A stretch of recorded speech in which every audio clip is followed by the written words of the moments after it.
Bem dizendo, esse Deus que tem cuidado da minha e da sua vida.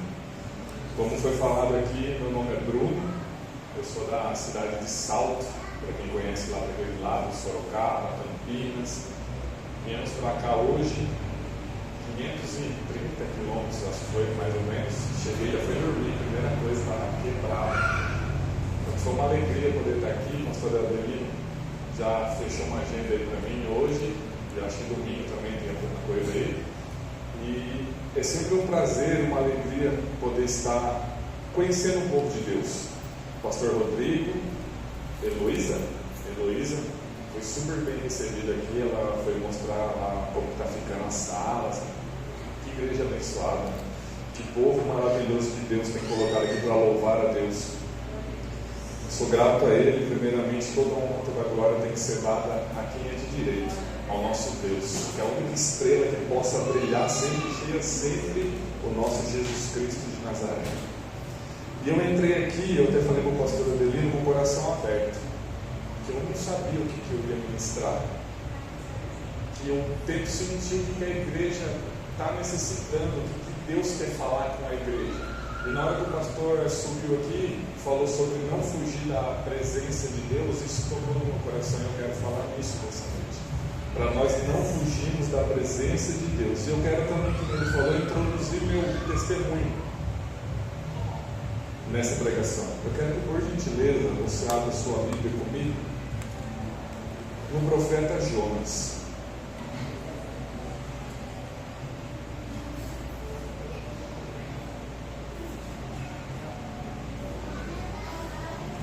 Jonas, no seu capítulo 1 e no seu versículo 1, diz assim: E veio a palavra do Senhor a Jonas, filho de Amitai, dizendo: Levanta, vai à grande cidade de Nínive e clama contra ela, porque a sua malícia subiu até mim.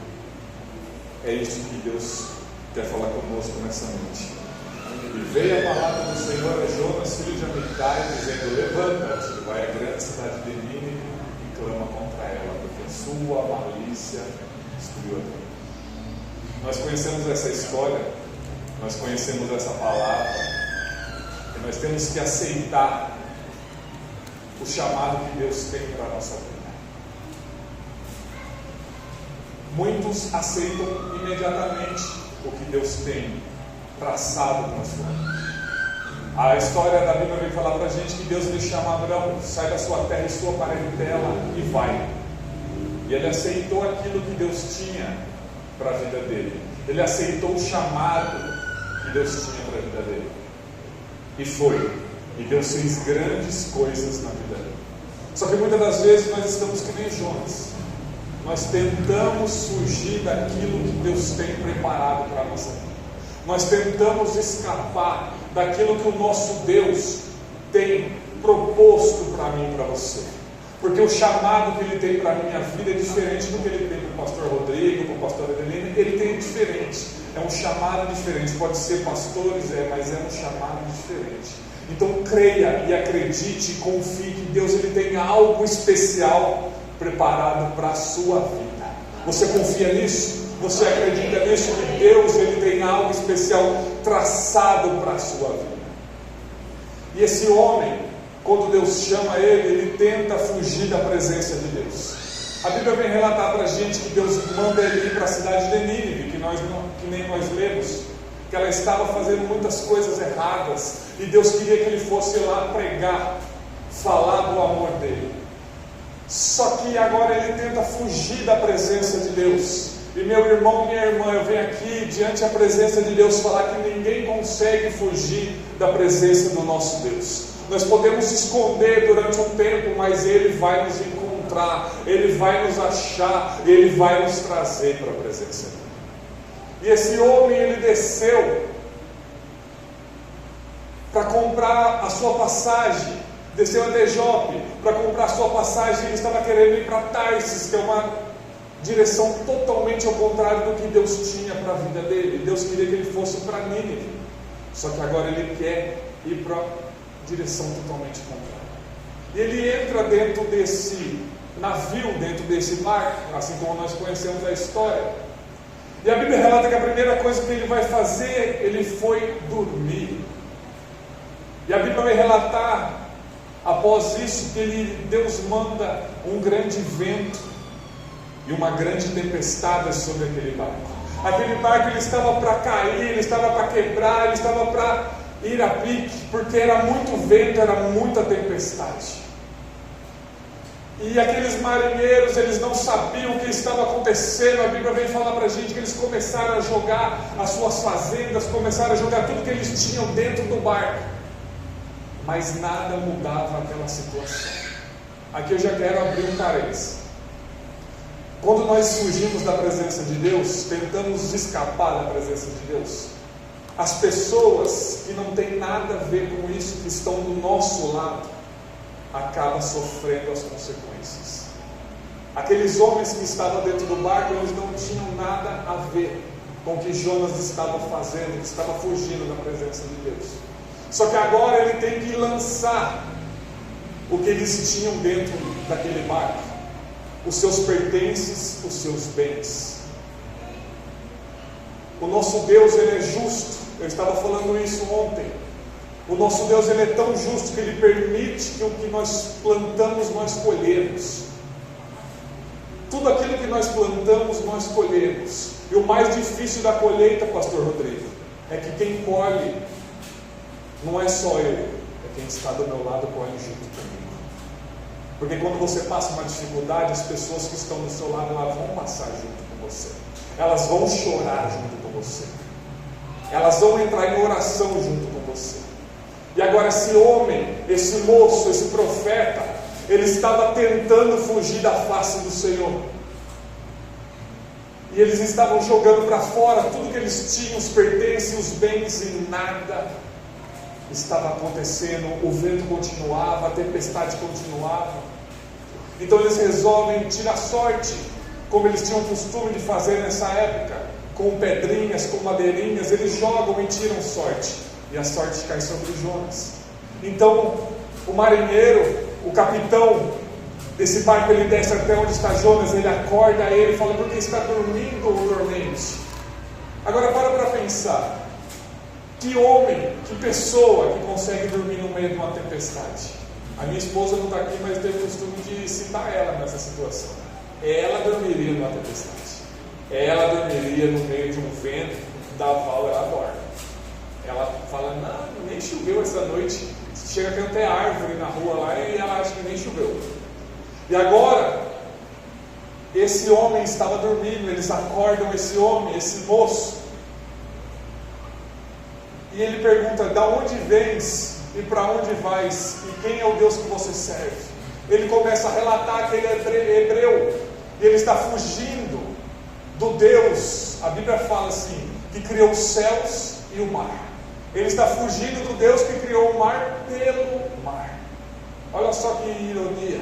Ele está tentando fugir desse Deus que criou tudo pelo mar.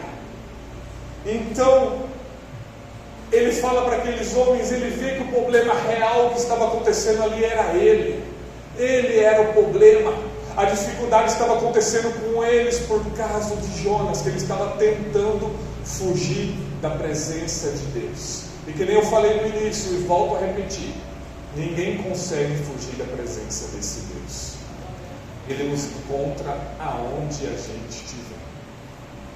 Então ele fala, ele dá uma solução para esses homens, que eles tinham que jogar ele para fora desse barco. Eles tinham que pegar ele e lançar ele para fora. Só que esses homens, eles tentaram ainda fazer com a sua força, com a sua mão, porque eu sou marinheiro há tantos anos, a gente vai conseguir. Só que não conseguiram. Então eles resolveram pegar esse moço e jogar ele para fora do barco.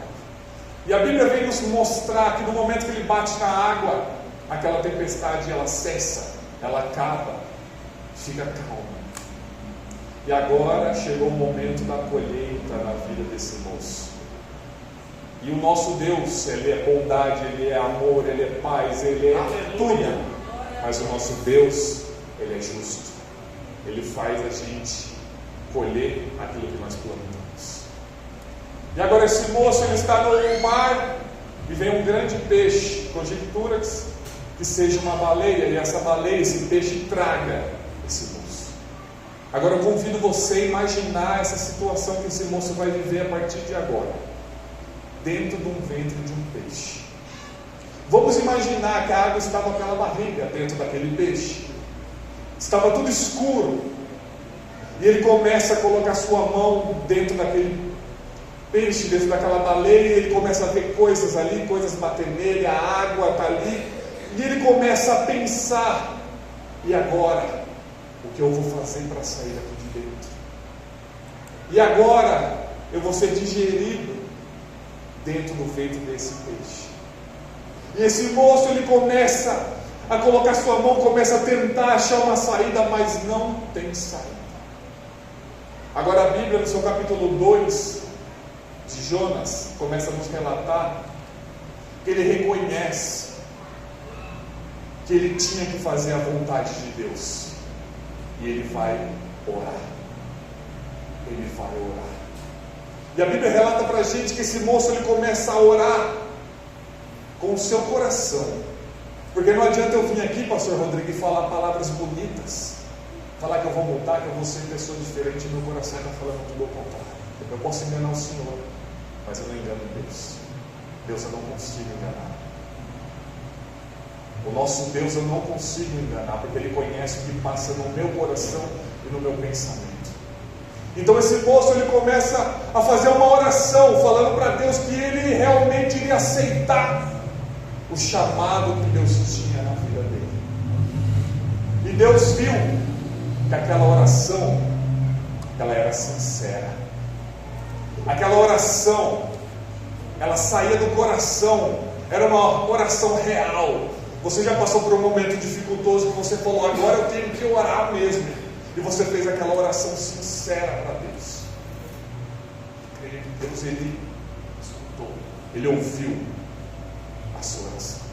Então Deus vê sinceridade nessa oração e manda aquela baleia cuspir Jonas para fora. E ele vai nadando e chega até a praia, terra seca.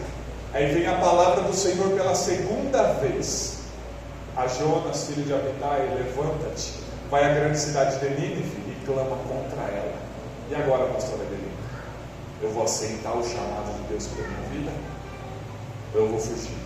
Eu vou aceitar aquilo que Deus tinha para a minha vida, eu vou tentar escapar? Ele aceita o que Deus tinha na vida dele.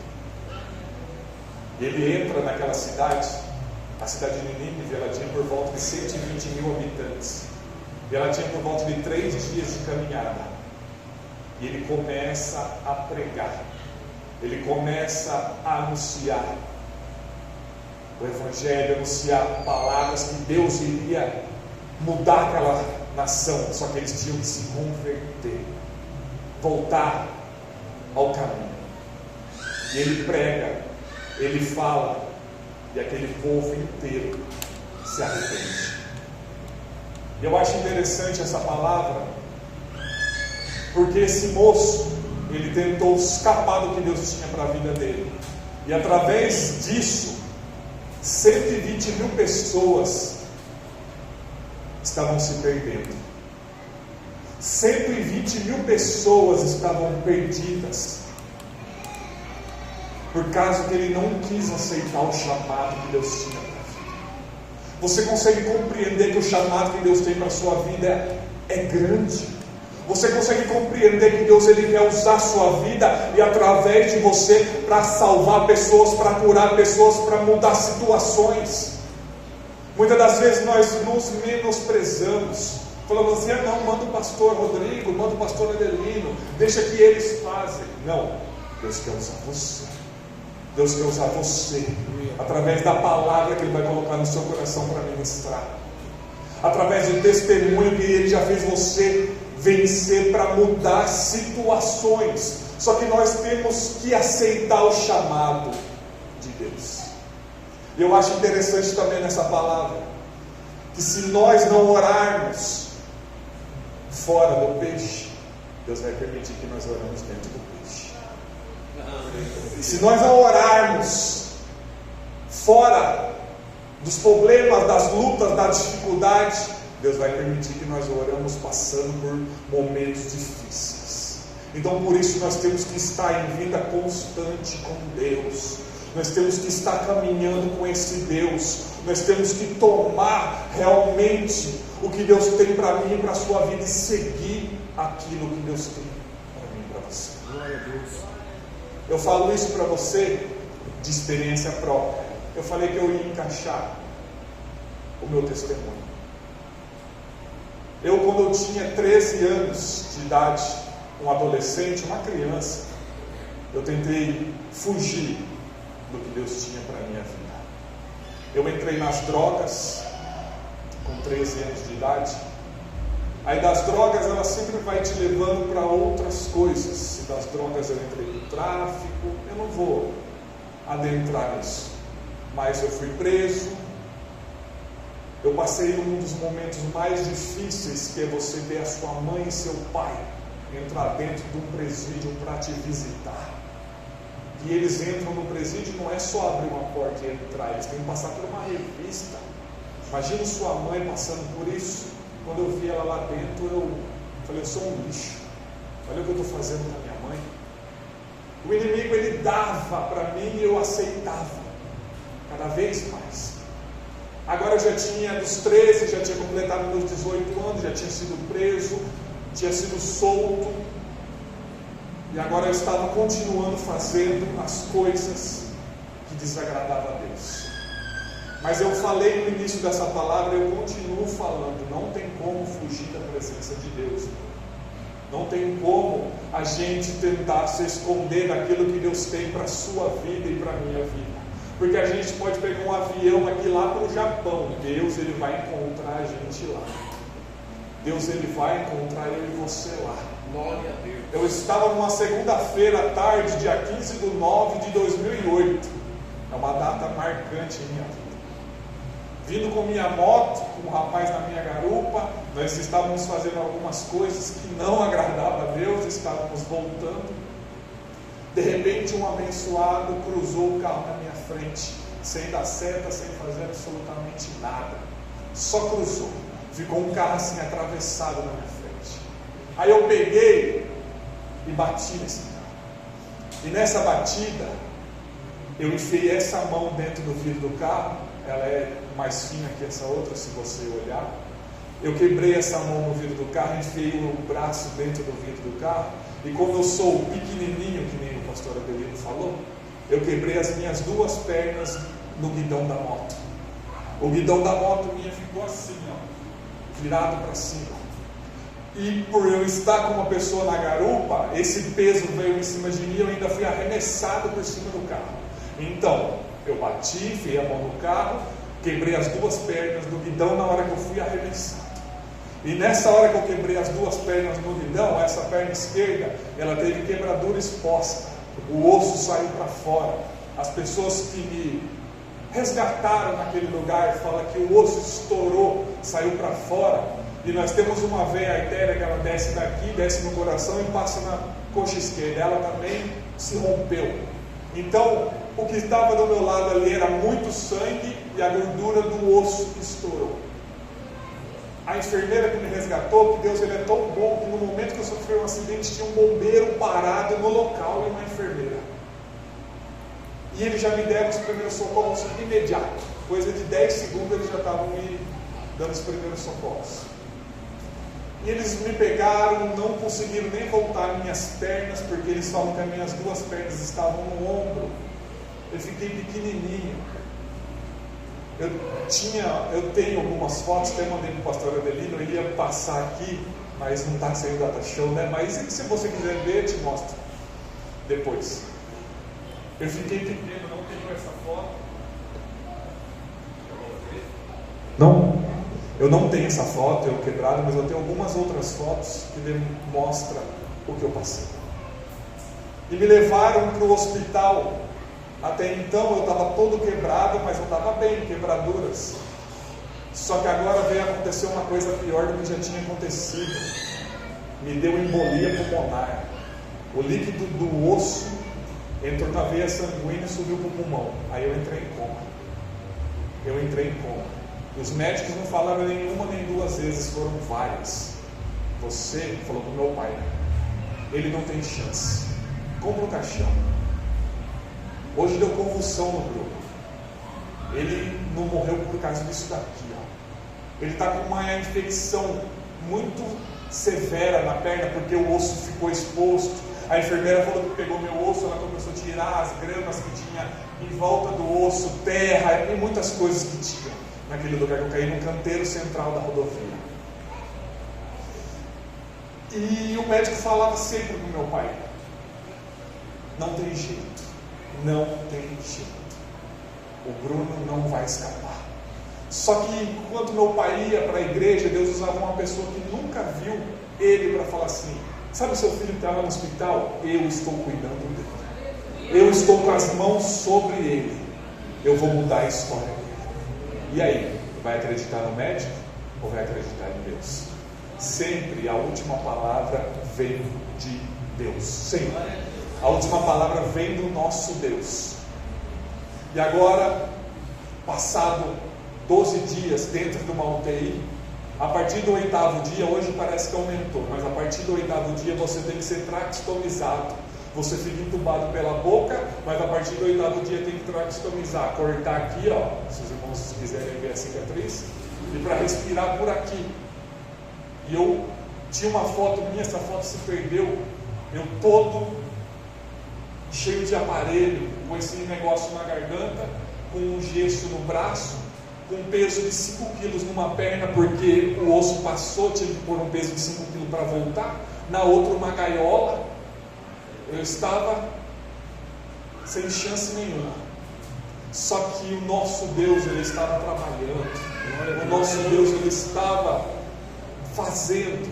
E o nosso Deus, Ele trabalha, Ele faz, Ele muda, Ele restaura. O nosso Deus, Ele é poderoso. Louvado seja Deus. E agora no seu 13º dia de coma, eu acordo para a honra e para a glória de Deus. E agora eu começo a ter melhoras dentro da UTI. Eu tive alta da UTI e fui para o quarto. Fiquei mais 1 mês e meio dentro do quarto. Então quer dizer que eu fiquei 2 meses morando no hospital. E se você passou um dia no hospital, você sabe como é difícil. Eu passei 2 meses. Eu olhei para essa toalha aqui, me fez recordar que meu banho por 2 meses foi com uma toalha dessa. Molha a toalha na água e passa no corpo, porque eu não conseguia levantar da cama. Eu não conseguia virar de lado. Eu não conseguia sentar. Foram 2 meses dentro do hospital, tomando banho de leito e usando fralda. Sabe o que é você ter 19 anos e ser trocado fralda por enfermeiras, enfermeiros? Eu passei por isso. Agora eu recebo alta, que eu tive melhoras. Glória a Deus. E eu vou para minha casa. E agora se inicia os 6 meses mais difíceis da minha vida. Agora eu passei 6 meses, eu tinha passado 2 dentro do hospital, agora eu passo mais 6 em cima de uma cama. E eu passei essa época em cima da cama. Novembro, dezembro, janeiro, fevereiro, que são aquela época de calor tremendo. Eu passei esses 6 meses em cima dessa cama. E que nem eu falei e repito, eu passei esses meses na cama e não foi. Eu levantava, eu ia para o banho, eu sentava. Não, irmão, foram esses meses deitado.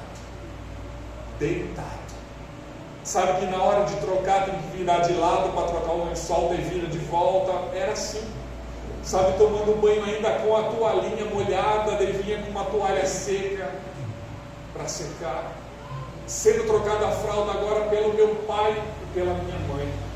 E por uma enfermeira que era amiga minha, que ela vinha fazer curativo todos os dias. Porque a minha perna que foi exposta ficou muito tempo para cicatrizar. Tinha dia que a cama acordava inteira ensopada da perna que vazou. Que tinha ferro dentro. Ao todo, eu tenho 27 parafusos e 3 platinas. E eu passei esses meses em cima dessa cama. Foram meses de luta, foram meses de dor, foram meses de sofrimento, foram meses de choro, chorei mesmo. Muita dor, muito sofrimento. Passei por muita coisa mesmo. Só que agora, durante esses 6 meses que eu passei em cima de uma cama, vieram me apresentar alguém que eu não conhecia. Eu conhecia só em ouvir falar. Agora vieram me apresentar um Jesus que podia mudar a história, que podia transformar, que podia soprar o fôlego de vida, que podia fazer o sobrenatural. E eu conheci esse Jesus. E eu, em cima dessa cama que eu passei 6 meses, eu aceitei esse Jesus como o único e suficiente Salvador da minha vida. Eu aceitei esse Jesus com todo o meu amor, com todo o meu carinho e com tudo aquilo que eu tinha dentro do meu coração. E eu queria servir esse Jesus. E eu fui tendo melhoras, devagarinho, para acontecer em segundos. Mas agora a recuperação é difícil. É um dia após o outro, é fisioterapia, é alimentação. Eu tomava 21 tipos de remédio por dia. Eu não conseguia me alimentar porque meu estômago não aceitava nada. Era 21 tipos de remédio. Era remédio para afinar o sangue, que eu tomei várias bolsas, era remédio para dor, era remédio para infecção, era remédio para isso, era remédio para aquilo, era remédio de tudo jeito que você imaginar. Tinha uma farmácia em casa de remédio. E agora eu começo a ter melhoras. E agora, passando 6 meses, eu comecei a sentar. Isso já foi uma vitória tremenda. Eu comecei a sentar. Só que quando eu sentei, não foi uma vez, foram várias, vamos por umas 30. Toda vez que alguém me sentava, meu pai me sentava, eu desmaiava. Porque o meu organismo passou 8 meses deitado. Então, no momento que sentava, ele achava que aquilo era uma coisa que ele não conhecia. Então eu apagava, e voltava depois de não sei quanto tempo. E sentava e eu desmaiava. Daí eu fui começando a dar uma segurada a mais, daí desmaiava. Aí puxava de novo, desmaiava. E foi indo até que eu consegui sentar totalmente e ficar sem desmaiar. Aí agora que eu sentei, agora tá beleza, tá? Não. Na hora que sentava minha cabeça caía, porque meu pescoço também, ele não lembrava mais como que era sustentar o peso da cabeça. Tinha que alguém ficar segurando minha cabeça assim, ó. Ou sentar assim e ficar assim. Porque minha cabeça, o meu pescoço não entendia mais que ele tinha que sustentar o peso. Foram 8 meses sem sustentar o peso. Agora, como que ele vai sustentar? Ele teve que reaprender. E na minha vida foi assim. Eu tive que reaprender muitas coisas. E uma delas foi essa, a sentar. E eu lembro que o meu desejo maior nessa época não era nem correr, não era nem levantar, não era nada disso. Sabe qual era o meu desejo maior? Era poder tomar um banho no chuveiro. Esse era o desejo que eu almejava no meu coração. Poder entrar dentro de um banheiro para tomar um banho. A cama não passava para eu não conseguia sentar. Agora, quando eu sentei, eu fui, mesmo sentado em cima de uma cadeira de rodas, me levaram até o chuveiro e eu pude tomar um banho, para a glória de Deus. Hoje, isso para a gente é uma coisa tão banal. Sim, a gente vai lá, toma um banho rapidinho, tal. Mas quando você perde, você dá valor. E eu dei muito valor para um banho, porque aquilo foi retirado de mim. Eu passei 8 meses tomando banho com uma bacia. Eu tinha tipo uma sujeira assim que não saía, uma pele morta que não saía. E só depois que eu comecei a tomar banho que começou a esfregar para aquilo sair. E passado mais um tempo eu começo a ficar na cadeira, começo a sentar lá na calçada, na cadeira de rodas, ver o movimento. E Deus ele foi trabalhando em minha vida. E eu lembro que Deus levou uma pessoa lá na minha casa e Deus usou ele para falar algo para mim. Você acredita que Deus ainda fala com o seu povo? Você acredita que Deus ainda usa as pessoas para falar com a gente? Eu acredito nisso. E eu lembro que esse homem chegou lá. Eu lembro que eu conhecia ele até das antigas, porque há vários anos atrás eu vendia droga para ele. E agora ele se converteu e eu também estava se achegando. E Deus usou ele para falar assim para mim: Bruno, Deus me mostra que Ele vai fazer uma mudança na sua vida. E eu quero que você pegue um papel e marque para mim 6 meses. E Deus ele crava isso no meu coração.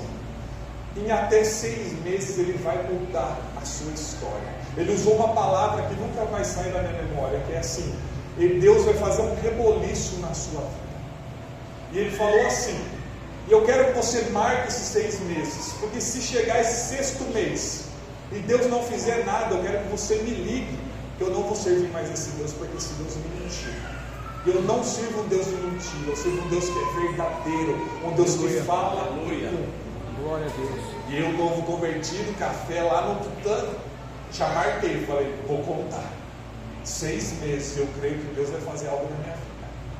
Aí quando deu por volta do 4º mês, o irmão que mora de frente falou assim: vamos ir na minha igreja, que Deus vai ter um congresso, e Deus usa muito uma mulher que vai vir lá para pregar em cura. Eu falei, vamos. Sabe aquele dia que dá tudo errado, que você vai sair, dá tudo errado? Foi esse dia, deu tudo errado. O culto começava às 7 horas, 7h30, nós não estávamos em casa. Era numa descida bem grande, assim, bem íngreme, de paralelepípedo, e não tinha carro, como parar carro mais na frente. Tivemos que parar o carro lá em Simão. Aí vem um cadeirante no paralelepípedo, e não desce a cadeira e não vai. Daí os irmãos me pegou no colo. E é uma tristeza muito grande para quem é um cadeirante ser carregado no colo. Você se sente pior do que você já se sente normalmente. E me pegaram no colo. Geralmente quando você entra de cadeira de rodas numa igreja, te colocam aqui na frente, porque no momento que as pessoas levantam, se você estiver lá atrás, você não tem visão nenhuma. Eu estava tão bravo que eu não quis ir para frente, eu fiquei lá no fundo, sentado na minha cadeira de braço cruzado, bravo. E o culto foi uma bênção, foi um fechamento num congresso. E acabado aquele culto, a igreja era do tamanho dessa daqui. Acabou aquele culto, a missionária falou assim: eu quero que venham aqui na frente todos os que estão enfermos e tragam um cadeirante também. E me trouxeram, e ela começou a orar em um, orar em outro, orou numa irmã. Na hora que ela colocou a mão, o pastor dele, na cabeça da irmã, a irmã fez só, pá, caiu. E onde a irmã caiu? Em cima da minha perna. Bateu assim, ó, pá, em cima da minha perna. Eu estava de bermuda, que eu andava de cadeira, então eu andava só de bermuda. No momento que ela bateu, ficou da cor desse banco assim, ó, verde, roxeou na hora, ficou roxo, verde assim, ó, muito, pegou assim a parte da canela com a coxa, assim, ficou tudo. E a mulher, a missionária, ela viu que a mulher estava em cima da minha perna, então ela ajoelhou do lado da cadeira, falou assim: você crê que Deus ele pode tirar esse roxo da sua perna? Eu falei, eu creio. A fé está lá. Eu falei, eu creio, eu acredito, eu confio nesse Deus. E ela foi orando, e ela ia passando a mão falando assim: Jesus, eu repreendo no nome do Senhor. No momento que ela ia passando a mão, aquele roxo ia saindo. Aquilo ia saindo tudo, saiu tudo. Aí ela se levantou, ela era bem baixinha, ela ficou do meu tamanho assim, sentada na cadeira e ela em pé. Aí ela falou assim: agora você acredita que Jesus ele pode levantar você dessa cadeira de rodas? Eu falei, eu acredito. Então ela falou, então Jesus está mandando você levantar e andar. Levanta e andar. No momento que ela falou aquilo, irmão, eu senti algo me puxar assim, ó, para cima. Eu olhei para o lado, eu achei que alguém tinha me puxado. Eu falei, alguém me puxou. Não tinha ninguém. Não tinha ninguém. Eu tenho foto aqui, eu na cadeira de rodas. Não tinha ninguém. Jesus me colocou de pé. Jesus me colocou de pé.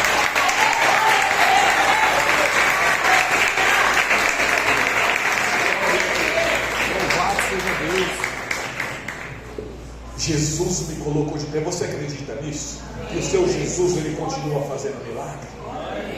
E aquela igreja tinha cadeiras de plástico. Os irmãos já foram rapidamente, juntou todas as cadeiras. E eu fiquei andando devagarinho, de passinho em passinho.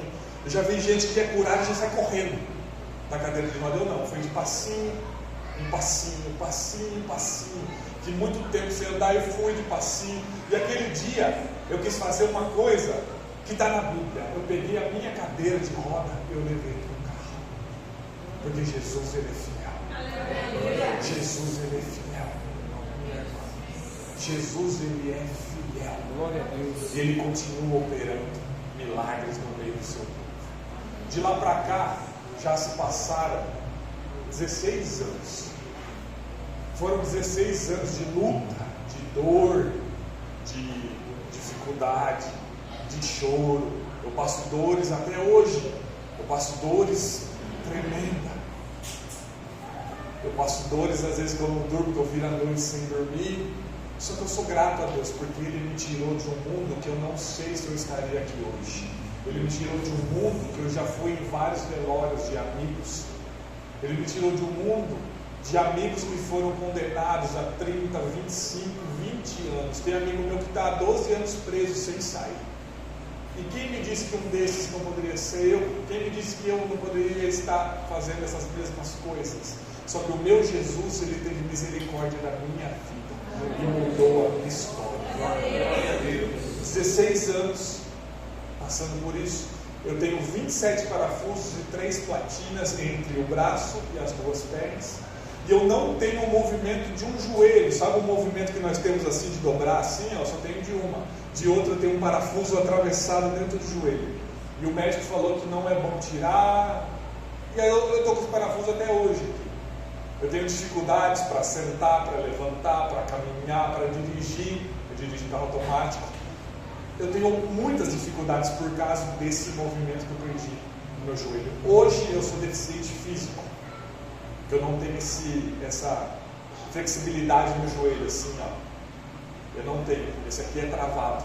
Só que eu louvo a Deus porque Ele mudou a minha vida. Ele mudou a minha história. Ele pegou uma pessoa que era um traficante, um usuário de droga. Eu já usei todas as drogas que você imaginar. Ele pegou uma pessoa que é um ex-presidiário e Ele mudou a vida dela. Ele mudou a história. Ele mudou a minha história. Sabe o que está escrito em Apocalipse 3:20? Eis que estou à porta e bato. Jesus estava ali, ó. E eu não queria abrir. Porque a chave daqui, ó, é eu que tenho que deixar ele entrar. Só se abre por dentro. E eu não queria deixar. A Igreja Brasil para Cristo, que hoje eu pastoreio, era do lado da minha casa, parede com parede. Quantas vezes o pastor parava? Eu vi na hora que eu ia sair, parece que ele ficava esperando.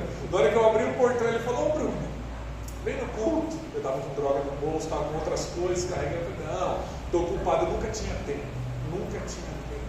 Sempre achava que igreja era perder tempo, Deus era perder tempo. Aí vem Jesus e me mostra que aqui é ganhar tempo. Aqui é investir o tempo no reino de Deus. E Deus, como eu falei para os irmãos, Ele mudou a minha história. Eu aceitei Jesus, tem 16 anos do acidente, eu aceitei Jesus faz 15 anos. Durante o tempo que eu fiquei na cama, 15 anos que eu aceitei Jesus. E tudo na minha vida foi muito rápido, cristã. Eu aceitei Jesus, já comecei com a igreja, com muleta, batizei com toda a dificuldade, com muleta e tal, porque eu fiquei muito fraco. Olha para os irmãos terem uma ideia, eu tinha por volta de 120 quilos, hoje eu tenho 110, eu tinha 120 quilos, eu fiquei com 50. Tem foto minha que eu tenho no celular que dá para contar as costelas assim, ó. Eu fiquei só a pele e o osso, que eu não comia. Agora imagine uma pessoa com 1,95 m, que eu tenho 1,95 m, 50 kg. Eu fiquei só a capa. E Deus, Ele veio e foi mudando a minha história, foi mudando a minha vida. Eu comecei a fazer a obra, comecei a pregar a palavra. Deus, Ele me levou a ser evangelista na casa do Senhor e vai se completar agora em fevereiro 2 anos que Ele me colocou à frente de uma igreja. Hoje eu pastorei uma igreja pela misericórdia de Deus. Eu estava falando antes de começar o culto com o pastor e com a pastora, que eu falava para Deus: eu nunca vou ser pastor na minha vida, eu não quero, que eu andei de perto com os meus pastores, eu vi o que eles passaram, eu falei: eu não quero isso para a minha vida, era muito sofrimento. Tinha dia que a pastora, teve um dia que a pastora ela foi até para o hospital com pressão alta, com tanta coisa que aconteceu. Eu falei: eu não quero isso para minha família, eu não quero isso para minha casa. Aí Deus mudou a história e falou: é isso que eu quero para você. E hoje eu pastorei uma igreja que tem uns 120 membros, mais ou menos, e eu fico vendo uma parte da minha igreja lá, pastor, que tem uma galerinha, umas 30 pessoas que são acima de 70. Eu tenho uns 30 lá que são acima de 70 anos. Tem irmão lá de 82 anos. E eu, às vezes, olho e falo assim: como que uma pessoa com o histórico que eu tinha, com 33 anos, hoje eu tenho 35, mas quando eu assumi eu tinha 33, são pastores dessas pessoas que estão na fé há 60 anos, caminhando com Jesus. Sabe o que é isso? É Jesus que faz. A gente não é nada, mas Jesus, Ele é na nossa vida. Glória a Deus. Jesus, Ele usa. Jesus, Ele quer te usar. Ele quer fazer na sua casa, Ele quer fazer na sua família, Ele quer fazer na sua história. O nosso Jesus, Ele quer fazer. Só que nós temos que aceitar o chamado que Ele tem para a nossa vida. Senão nós vamos fazer que nem Jonas. Por causa dele, 120 mil pessoas estavam se perdendo. Para pensar a culpa que ele podia estar carregando de ver isso. 120 mil pessoas se perdendo, e ele poderia mudar aquela história e não queria. Você consegue compreender o fechamento dessa palavra, que Deus, Ele quer usar você para salvar pessoas, para mudar histórias? Que às vezes o pastor não vai ter acesso àquela pessoa, e você vai ser canal de bênção para ela. Sabe, lá no serviço onde você fala, só tem eu de cristão aqui, é aí mesmo que Ele quer te usar. Sabe, lá na sua escola, na sua faculdade, sabe, no seu vizinho, que você fala assim, esse daí nunca vai ser cristão. Deus, Ele pode mudar a história dele e dela, mas Ele quer usar você como canal de bênção. Não retenha o que Deus tem para você. Não retenha o que Deus tem para fazer através de você, porque Ele quer te usar. Ele quer mudar histórias, Ele quer mudar vidas. Ele quer mudar trajetórias através de você. Ele quer te usar. Ele quer fazer você como um canal de bênção. Ele quer fazer você como uma flecha. Glória a Deus. Glória a Deus. Só que muitas vezes nós não queremos. Nós murmuramos, nós reclamamos. Manda o pastor, manda o obreiro. Não, é você. Louvado seja Deus. É você que tem que usar. É você.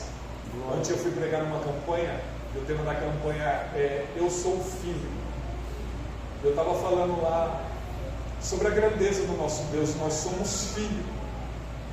Você já parou para imaginar que o nosso Deus Todo-Poderoso, Ele fez tudo aquilo, entregou seu Filho unigênito, seu Filho desceu aqui na terra, nasceu numa manjedoura, Ele passou por momentos difíceis, Ele foi traído, foi cuspido, foi chicoteado, chicote com a ponta de osso, que na hora que dava na costa o couro vinha junto, coroas por volta de 10 centímetros de espinho desceram a sua cabeça. Ele foi humilhado, Ele foi transpassado, o seu sangue carmesim caiu sobre uma terra, aquele sangue que não tinha culpa nenhuma, não tinha pecado nenhum. Ele passou tudo isso. O nosso Deus fez tudo isso. O nosso Deus entregou o seu Filho unigênito, para que nós, filhos adotivos, pudéssemos ter a chance de morar juntamente com Ele. O nosso Deus, Ele não mediu esforços para entregar o seu Filho. E Jesus, Ele foi como uma ovelha muda que vai para um matador. Ele tinha poder para sair daí, Ele tinha poder para mudar aquela situação, Ele tinha poder para fazer. Só que Ele foi lá por mim, por você. Glória a Deus. Ele se entregou naquela cruz por nós. Louvado. Ele nos deu a chance de morar com Ele. Aqui nós temos problemas, dificuldades, lutas, dores. Lá não. Lá nós só vamos dizer: Santo, Santo, Santo é o Senhor. Santo, Santo, Santo é o meu Deus. Glória a Deus. Então por isso, meu irmão e minha irmã, eu venho nessa noite, através dessa palavra, falar para você: aceite o que Deus tem para a sua vida. Glória a Deus. Aceite o que Deus tem traçado para você. Que o que Ele tem para a sua vida é muito grande.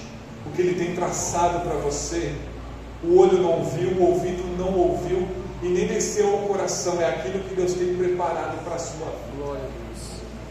Eu lembro, Deus me faz lembrar que eu estava na sede da minha igreja. A sede da minha igreja é bem grande, cabe acho que 500 pessoas sentadas. Eu estava lá no fundão, sentado numa cadeira de rodas, na minha cadeira de rodas, e o pastor falou assim: o moço da cadeira de rodas, olha aqui para mim, você fala que você não vai ser pregador, que você não vai, falou tudo, mas eu vejo você aqui, ó, em cima desse púlpito, pregando a palavra. Eu vejo você aqui pregando Jesus. E aconteceu, porque eu aceitei aquilo que Deus tinha na minha vida.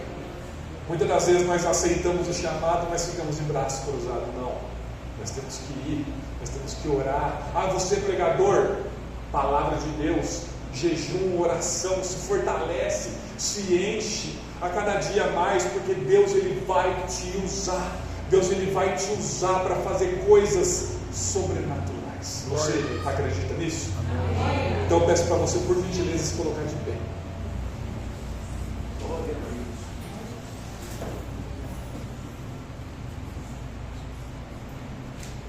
Essa palavra é uma palavra às vezes dura, que nos chama a atenção, mas Ele quer usar você, minha irmã. Eu falei para os irmãos, eu entrei aqui nessa igreja hoje com o meu coração puro. Eu não tinha o que pregar. Eu falei para Deus, Deus, eu quero sentir o que o Senhor tem para aquela igreja. E eu senti isso. Eu senti que Deus ele quer fazer grandes coisas através da sua vida. Eu queria nessa noite, os irmãos podem louvar, por gentileza? Se os irmãos puderem louvar, eu queria fazer uma oração agora no final, para a gente fechar, com a permissão do pastor, dos pastores. Eu queria chamar você aqui na frente, com a autorização do pastor Rodrigo.